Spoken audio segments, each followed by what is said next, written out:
Dear students, welcome to the today e-lecture of marketing management. In this e-lecture, we will discuss two important topics from your examination point of view. First is consumer buying decision process. Second is organizational buying behavior. These topics can be asked in part B of your paper. First of all, we will discuss consumer buying decision process. Before understanding consumer buying decision process, we have to understand what is the meaning of decision making. When you are having more than one alternatives and you have to select best alternative among all the available alternatives, it is known as the decision making. जब आपके पास एक से ज्यादा alternatives available हैं और उनमें से आपको अपने लिए बेस्ट अल्टरनेटिव को सेलेक्ट करना है, उसे ही हम क्या बोलते हैं? डिसीजन मेकिंग बोलते हैं। कोई एक स्टूडेंट है, उसने इस साल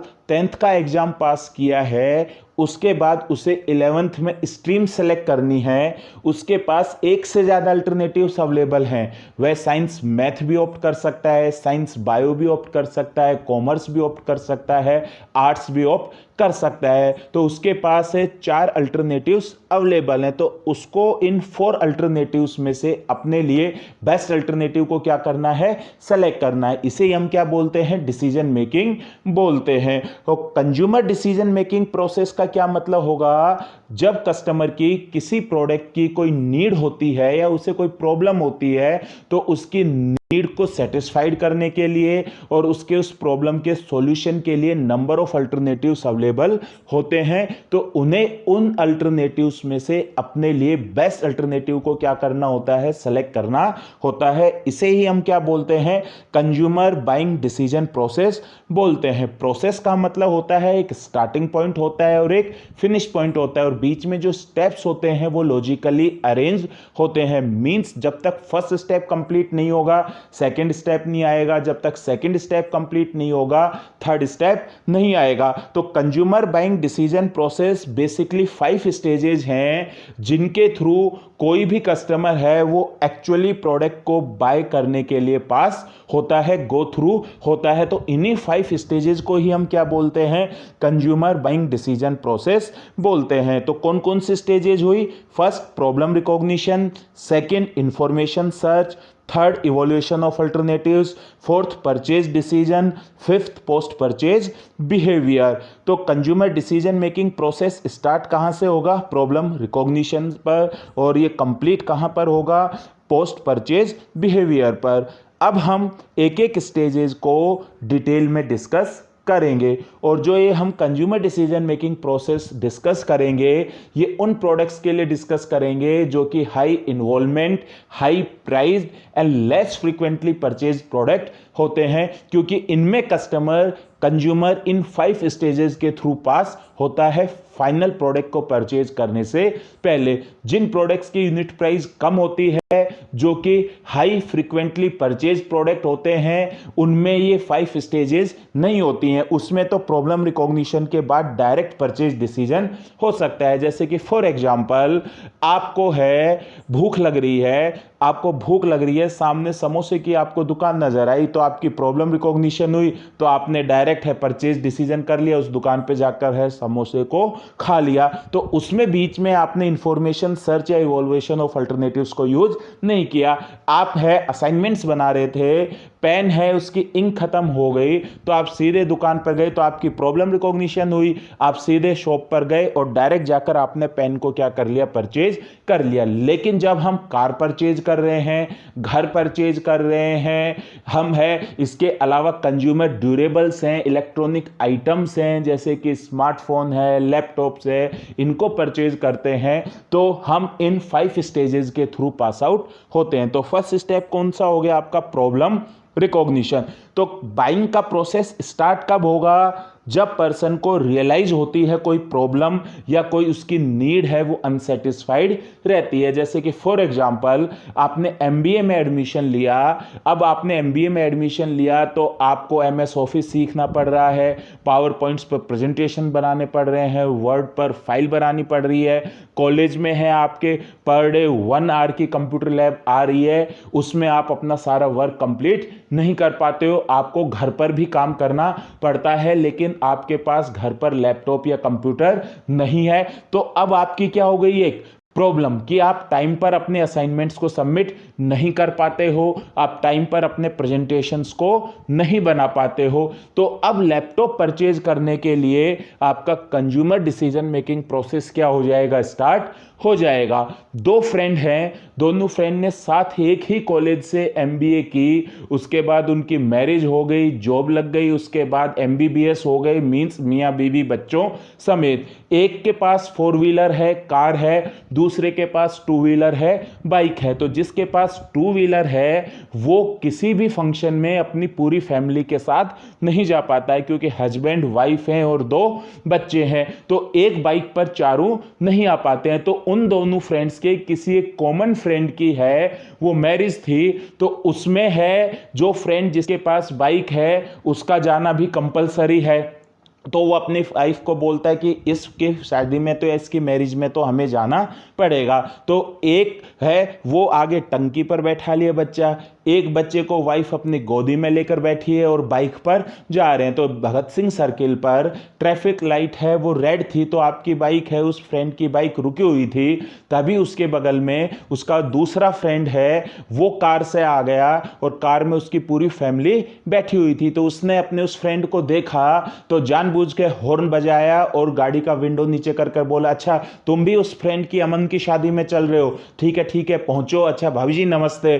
तो अब भाभी जी ने देख लिया, वाइफ ने देख लिया कि भाई इसके इस फ्रेंड के पास तो कार है और इसकी वाइफ आराम से कार में बैठी हुई है और पीछे की सीट पर दोनों बच्चे बैठे हुए हैं। तो अभी उसने तुरंत अपने हस्बैंड को कोनी मारी कि आइंदा से मैं कभी भी तुम्हारे साथ किसी फंक्शन में नहीं जाऊंगी, अगर मुझे ले जाना है तो घर में गाड़ी होनी चाहिए। तो अब उनके लिए प्रॉब्लम हो गई हस्बैंड के लिए कि भैया अगर आगे से वाइफ को किसी फंक्शन में ले जाना है तो कार परचेज करनी ही करनी होगी, क्योंकि 4 व्हीलर के बगैर है हम पूरी फैमिली एक साथ नहीं जा पाते। तो अब उस पर्सन के लिए कार परचेज करने के लिए कंज्यूमर डिसीजन मेकिंग प्रोसेस क्या हो जाएगा, स्टार्ट हो जाएगा, क्योंकि उनकी फैमिली में अब कार की क्या हो गई है, नीड हो गई है। तो जो प्रॉब्लम रिकॉग्निशन है ये इंट्रिंसिक भी हो सकती है, इंटरनली भी हो सकती है विद इन पर्सन। जैसे कि किसी पर्सन के बॉडी में ग्लूकोज लेवल कम हो गया तो उसे भूख लगेगी, तो अब खाना खाने के लिए उसका डिसीजन मेकिंग प्रोसेस क्या होगा, स्टार्ट होगा कि कौन से रेस्टोरेंट में जा रहा हूं मैं और क्या खाने का मुझे ऑर्डर करना है। या फिर प्रॉब्लम रिकॉग्निशन है वो एक्सटेंसिव एडवर्टाइजमेंट के थ्रू भी हो सकती है। आपने किसी प्रोडक्ट की एडवर्टाइजमेंट देखी और आपको उस प्रोडक्ट की नीड हो सकती है। सेकेंड स्टेप होता है इंफॉर्मेशन सर्च। आपको प्रोडक्ट की प्रॉब्लम हो गई, उसके बाद आप उस प्रोडक्ट के लिए, उस प्रॉब्लम के लिए ज़्यादा से ज़्यादा इंफॉर्मेशन को क्या करोगे, सर्च करोगे, क्योंकि जो प्रोडक्ट है वो लेस फ्रीक्वेंटली है, हाई प्राइस्ड है। तो ऐसा तो है नहीं कि आप विदाउट इंफॉर्मेशन उस प्रोडक्ट को परचेज कर लोगे, क्योंकि आप फर्स्ट टाइम उस प्रोडक्ट को परचेज कर रहे हो। तो आप उस प्रोडक्ट के लिए ज़्यादा से ज़्यादा इंफॉर्मेशन को क्या करते हो, गैदर करते हो। There are so many sources to collect information. कौन कौन से सोर्सेज होते हैं, personal source, commercial source, public source and experiential source. Personal source का क्या मतलब है, आपकी फैमिली में, फ्रेंड्स में, नेबर में, रेफरेंस ग्रुप में, मतलब वर्क प्लेस में जिनके पास ऑलरेडी 4 व्हीलर है, कार है, आप उनसे इंफॉर्मेशन ले सकते हो कि आपके पास कौन सी गाड़ी है, कब ली, कैसी है, क्या फीचर हैं, आपने है क्या डिस्काउंट मिला, क्या ऑफर्स मिले, क्या फ्रीवीज मिली। ये कौन से सोर्स होंगे, पर्सनल सोर्स होंगे। आपको लैपटॉप परचेज करना है तो आपकी फैमिली में, फ्रेंड्स में, नेबर्स में, रेफरेंस ग्रुप्स में जिसके पास ऑलरेडी लैपटॉप है, आप उससे लैपटॉप की क्या ले सकते हो, इंफॉर्मेशन ले सकते हो कि लैपटॉप परचेज करते टाइम हमें किन किन चीज़ों को देखना होता है, कौन कौन सी कंपनी के लैपटॉप्स हैं और उनकी क्या क्या यूएसपी है। Second, commercial sources. आप है टेलीविज़न देख रहे हो तो टेलीविज़न पर जो एडवर्टाइजमेंट्स आ रहे हैं उसमें आपको हुंडई की कार का ऐड भी मिला, मारुति की कार की ऐड भी मिली, टाटा मोटर्स की कार की भी ऐड मिली, निशान की कार की भी ऐड मिली, रेनो की भी मिली, होंडा की भी मिली। इसी तरह आप न्यूज़पेपर पढ़ते हो तो न्यूज़पेपर में भी आपको डिफरेंट ऑटो मेकर्स के कार्स के बारे में इंफॉर्मेशन मिल रही है। तो ये कौन सा सोर्स हुआ आपका? Commercial source. Next, public source. Commercial source में और पब्लिक सोर्स में क्या डिफरेंस होता है? कमर्शियल सोर्स के लिए जो ऑर्गेनाइजेशन या मार्केटर होता है उसे है मीडिया हाउस को पेमेंट करना होता है। जैसे एडवर्टाइजमेंट है, चाहे आप चैनल पर दो चाहे प्रिंट मीडिया में दो, आपको उसके लिए पेमेंट करना होगा। पब्लिक सोर्स का मतलब मार्केटर को उस इंफॉर्मेशन के लिए पेमेंट करना नहीं होता। जैसे कि न्यूज़पेपर में बिजनेस प्लस के नाम से कॉलम आता है जिसमें बिजनेस से रिलेटेड कोई भी इंफॉर्मेशन होती है वो उसमें पब्लिश होती है। तो उसमें आपने एक दिन है न्यूज़ पढ़ी कि हुंडई है वो जून में i20 का नया और अपडेटेड मॉडल है वो लॉन्च कर रही है, तो उसके लिए हुंडई ने है न्यूज़पेपर को पेमेंट नहीं दिया। या प्रगति मैदान में ऑटो एक्सपो लग रहा है, उसमें आज हुंडई ने अपनी क्रेटा का फेसलिफ्ट मॉडल है वो इंट्रोड्यूस किया, शाहरुख खान ने उसको इंट्रोड्यूस किया, लॉन्च किया। तो ये जो आपको इंफॉर्मेशन मिली ये कौन से सोर्स के थ्रू मिली? पब्लिक सोर्स के थ्रू मिलती है। और लास्ट क्या है? Experiential source. आप शोरूम पर जाकर कार है उनकी डेमो कार्स होती हैं, उनकी आप ट्रायल ले सकते हो। आपको लैपटॉप परचेज करना है तो आप रिटेल आउटलेट्स पर जाकर है लैपटॉप का ट्रायल ले सकते हो। आपको स्मार्टफोन परचेज करना है तो आप रिटेल आउटलेट पर जाकर स्मार्टफोन्स का फ्री ट्रायल ले सकते हो। तो उससे भी आपको इंफॉर्मेशन मिलेगी। कार की क्या इंफॉर्मेशन मिलेगी? क्या इंटीरियर है, एसी कैसा है, गाड़ी चलती कैसी है, गाड़ी के शॉकर्स कैसे हैं, ब्रेकिंग सिस्टम कैसा है, बैठने में कंफर्ट कैसा है। लैपटॉप का फ्री ट्रायल लोगे तो आपको पता चलेगा प्रोसेसर की स्पीड क्या है, स्क्रीन की क्लैरिटी क्या है, आप है मल्टीटास्किंग में है, आपके हैंग हो रही हैं या नहीं हो रही। स्मार्टफोन्स का ट्रायल लोगे तो आपको क्या पता चलेगा? कैमरे की क्वालिटी क्या है, इसमें है लुकिंग कैसी दिख रही है, स्क्रीन है उसका डिस्प्ले कैसा है। तो ये सारी इंफॉर्मेशन आपको किससे मिलेगी? उस प्रोडक्ट का एक्सपीरियंस लेने से। तो सेकंड स्टेप क्या हो गया? Information search. फिर नेक्स्ट स्टेप क्या आएगा? Evolution of alternatives.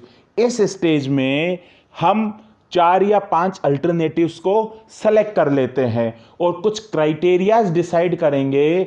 उन क्राइटेरियाज के बेस पर हम एक एक अल्टरनेटिव को एक दूसरे से कंपेयर करते हैं। तो इसे हम क्या बोलते हैं? इवोल्यूशन ऑफ अल्टरनेटिव्स बोलते हैं। तो प्रोडक्ट की फ्रीक्वेंसी खरीदने की जितनी कम होगी उसकी यूनिट प्राइस जितनी ज़्यादा होंगी, अल्टरनेटिव्स के लिए क्राइटेरियाज उतने ही ज़्यादा होंगे। और प्रोडक्ट को खरीदने की फ्रीक्वेंसी जितनी ज़्यादा होगी, यूनिट प्राइस जितनी कम होगी, तो जो क्राइटेरियाज हैं जिनके बेस पर इवोल्यूशन किया जाता है वो उतने ही कम होते हैं। जैसे कि फॉर एग्जांपल आपको कार परचेज करनी थी तो आपने Tata Altroz, Maruti Suzuki Baleno, Hyundai की i20 और होंडा में जैज, ये 4 गाड़ियां आपने है सेलेक्ट कर ली। अब आप एक एक पैरामीटर पर इनको क्या करोगे? इवोल्वेट करोगे। फर्स्ट पैरामीटर प्राइस हो गई, सेकंड पैरामीटर फिजिकल डायमेंशन हो गए, लेंथ कितनी है, हाइट कितनी है, विड्थ कितनी है, थर्ड पैरामीटर फ्यूल इकोनॉमी हो गई,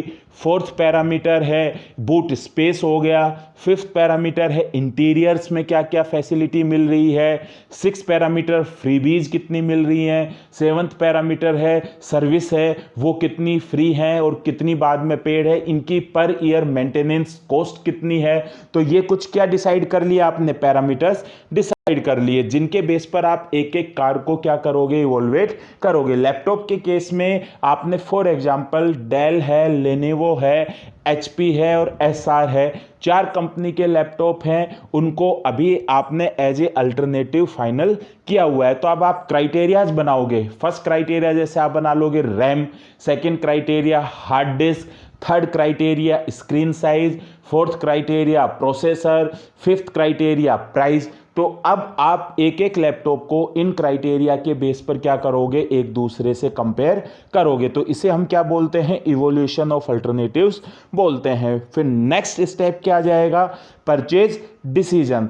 अब आपने जो थर्ड स्टेप में क्राइटेरियाज बनाए थे, उन क्राइटेरियाज पर आपने एक एक अल्टरनेटिव को इवोल्वेट किया और उसके बेस पर आपने फिर क्या ले लिया, फाइनल परचेज डिसीजन ले लिया। जैसे कि फॉर एग्जांपल आपको 4 गाड़ियां थी जो आपने इवोल्वेट की, Tata Altroz, Hyundai i20, Maruti Suzuki Baleno और लास्ट क्या थी, होंडा जैज। तो आपने उसमें से फॉर एग्जांपल है मारुति सुजुकी बैलेनो को क्या कर लिया, फाइनल कर लिया। आपने उसको परचेज करने का क्या ले लिया, डिसीजन ले लिया। अब आप उसको जब परचेज करने का डिसीजन लोगे तो उसके साथ आपको सब डिसीजंस भी और लेने पड़ेंगे, जैसे कि seller and location of the store. Suppose है अलवर में तो नेक्सा का एक ही शोरूम है तो आपको वहीं से ही परचेज करनी है, लेकिन फॉर एग्जांपल जयपुर है, जयपुर में 8 या 9 शोरूम है जहां से आप मारुति सुजुकी बैलेनो परचेज कर सकते हो। तो अब आप डिसीजन लोगे कि कौन से आउटलेट से मुझे मारुति सुजुकी बैलेनो परचेज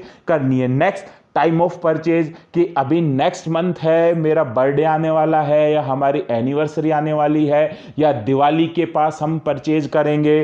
तो आपको क्या डिसाइड करना होता है, second, time of purchase. Third क्या है, size of purchase, colour and attractiveness. जैसे कि कार के केस में हो गया कि मारुति बैलेनो है वो 5 अलग अलग कलर्स में अवेलेबल है, तो आपको डिसीजन लेना होगा कि मुझे कौन सा कलर लेना है, व्हाइट कलर लेना है, रेड कलर लेना है, ग्रे कलर लेना है, सिल्वर कलर लेना है।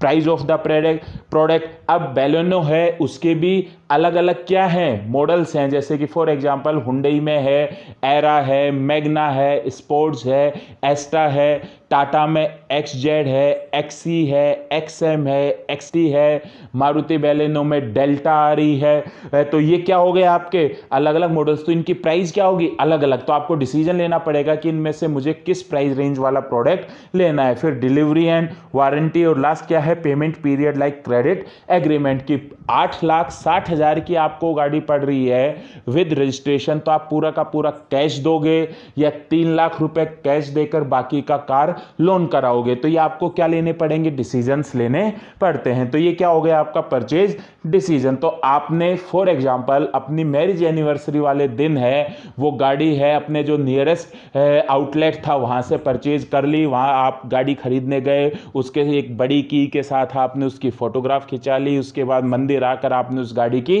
पूजा कर ली। अब नेक्स्ट स्टेप क्या आएगा, पोस्ट परचेज बिहेवियर।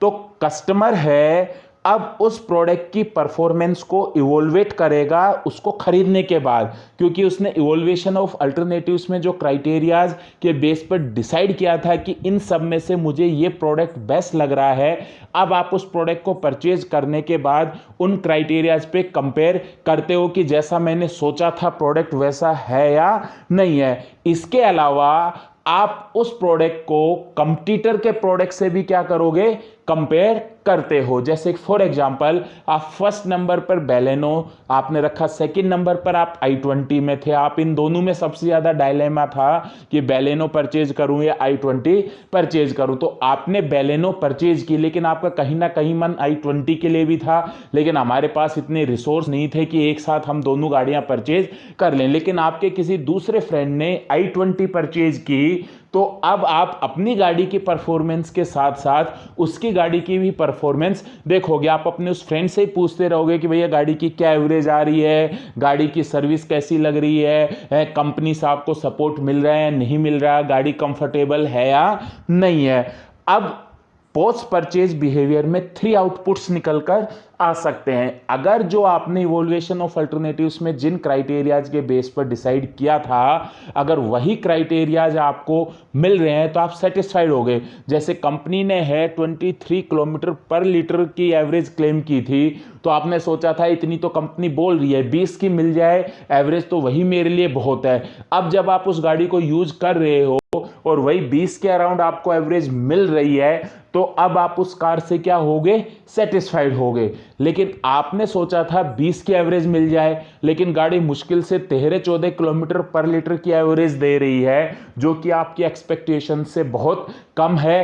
तो अब आप उस गाड़ी से क्या हो जाओगे, डिससेटिस्फाइड हो जाओगे। और आपने सोचा था 20 की एवरेज मिले, लेकिन गाड़ी 21-22 की एवरेज दे रही है, आपने जो एक्सपेक्टेशंस की थी उससे अबव है, तो अब आप डिलाइटेड हो जाओगे। डिलाइटेड को हिंदी में बोलते हैं अभिभूत होना। तो जो डिलाइटेड कस्टमर है वो हमेशा प्रोडक्ट की पॉजिटिव वर्ड ऑफ माउथ क्या करता है, पब्लिसिटी करता है। तो पोस्ट परचेज बिहेवियर में पोस्ट परचेज सेटिस्फैक्शन 3 टाइप से होगा, सेटिस्फाइड, डिससेटिस्फाइड और डिलाइटेड। तो हमेशा कंपनी की कोशिश रहती है कि वो अपने कस्टमर को क्या करे, डिलाइटेड करे। नेक्स्ट इसमें आ जाता है post purchase dissonance. In case of high involvement and less frequently purchase product, हमने प्रोडक्ट की खूब इंफॉर्मेशन गैदर की और उसके बेस पर हमने फाइनल प्रोडक्ट को सेलेक्ट किया, लेकिन हम अगर उस फाइनल प्रोडक्ट से डिससेटिस्फाइड हैं तो हमें अपने डिसीजन पर रिग्रेट होने लग जाता है, पछतावा होने लग जाता है। क्यों? क्योंकि हम दोबारा से प्रोडक्ट नहीं खरीद सकते। जैसे कि जिस प्रोडक्ट की यूनिट प्राइस है वो कम होती है और हाई फ्रीक्वेंटली परचेज प्रोडक्ट है, सपोज ये चिप्स है, आपने 10 रुपीज़ का एक चिप्स का पैकेट परचेज किया, आपने एक बाइट ली, आपको उसका टेस्ट पसंद नहीं आया तो आप उसको फेंक दोगे कि चलो नहीं पसंद आया तो दूसरा ले लोगे, क्योंकि 10 रुपये कोई बहुत इतना ज़्यादा नहीं है। आप ऐसा तो नहीं करोगे कि भाई मेरा बहुत नुकसान हो गया, अब 1 साल तक मैं चिप्स का पैकेट खाऊंगा ही नहीं, आप तुरंत दूसरा पैकेट ले लोगे। लेकिन है आपने 8.5 लाख रुपए की गाड़ी परचेज की, आप अब उस गाड़ी से खुश नहीं हो तो आप रिग्रेट ही कर सकते हो। ऐसा तो है नहीं कि इसको बेचकर अगले दिन दूसरी गाड़ी ले आओगे। तो उस कंडीशन को हम क्या बोलते हैं, पोस्ट परचेज डिजोनेंस बोलते हैं। तो कस्टमर उस प्रोडक्ट का यूज तो कर रहा है, कार तो चला रहा है, लेकिन उसको कार चलाने में सेटिस्फैक्शन नहीं मिल रहा है और वो दूसरों को उस कार की negative word of mouth publicity करता है कि मैं इस कार से सेटिस्फाइड नहीं हूं। तो इसीलिए पोस्ट परचेज डिजोनेंस को रिड्यूस करने के लिए आप प्रोडक्ट परचेज कर लेते हो, उसके बाद भी कंपनी के रिप्रेजेंटेटिव आपसे कॉन्टेक्ट में रहते हैं, आपको ये विश्वास दिलाने की कोशिश करते हैं कि आपने जो डिसीजन लिया है वो डिसीजन बिल्कुल सही है। तो इस टर्म को हम क्या बोलते हैं, पोस्ट परचेज डिजोनेंस बोलते हैं। तो ये आपका कंज्यूमर डिसीजन मेकिंग प्रोसेस था जो कि कंप्लीट हो गया। तो कौन कौन से स्टेप्स हुए, first problem recognition, second information search, third evolution of alternatives, fourth purchase decision and fifth post purchase behaviour. अब हम नेक्स्ट टॉपिक कौन सा डिस्कस करेंगे, ऑर्गेनाइजेशनल बाइंग बिहेवियर।